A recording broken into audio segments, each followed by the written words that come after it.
গভর্নমেন্টের রুল হচ্ছে যে ন্যাশনাল হাইওয়ের কাছে কোনো মদের দোকান থাকা চলবে না।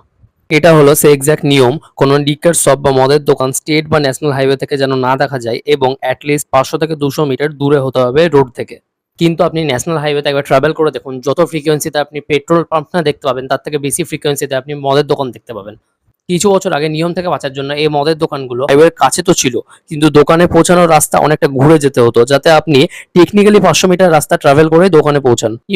ডিসপ্লেসমেন্ট ভার্সেস ডিস্টেন্স, যেটা আমরা 9th ক্লাসে পড়েছি। কিন্তু আজ যদি আপনি গিয়ে দেখেন, দেখতে পাবেন এখন প্রত্যেকটা কাউন্টার হাইওয়ের পাশে খুলে দিয়েছে। শুধু পার্থক্য এটাই যে কংক্রিট কিংবা বিল্ডিং এর বদলে টেম্পোরারি কন্টেনার লাগিয়ে ব্যবসাগুলো চলছে। কারণ কোনোদিন যদি কোনো রকম প্রোটেস্ট হয়ে যায়, ব্যাপারটা বাড়াবাড়ি হয়ে যায়, তাই ফালতু ক্যাপিটাল ইনভেস্ট করে তো লাভ নেই। গভর্নমেন্টের অফিসাররা এদের বিরুদ্ধে অ্যাকশন নেওয়ার কথা বললো, এখানকার লোকাল ভিলেজার্সদের মতে এরা অফিসারদের সাথে হাত মিলিয়ে ব্যবসা করে চলেছে। আপনার দেখা ন্যাশনাল হাইওয়েগুলোর কি একই অবস্থা? কমেন্টে অবশ্যই জানাবেন। আমার নেক্সট ট্রিপ নর্থ বেঙ্গলের দিকে, ওখানে আমি যদি কিছু দেখতে পাই নিশ্চয়ই জানাবো। ততক্ষণের জন্য keep learn and keep explore.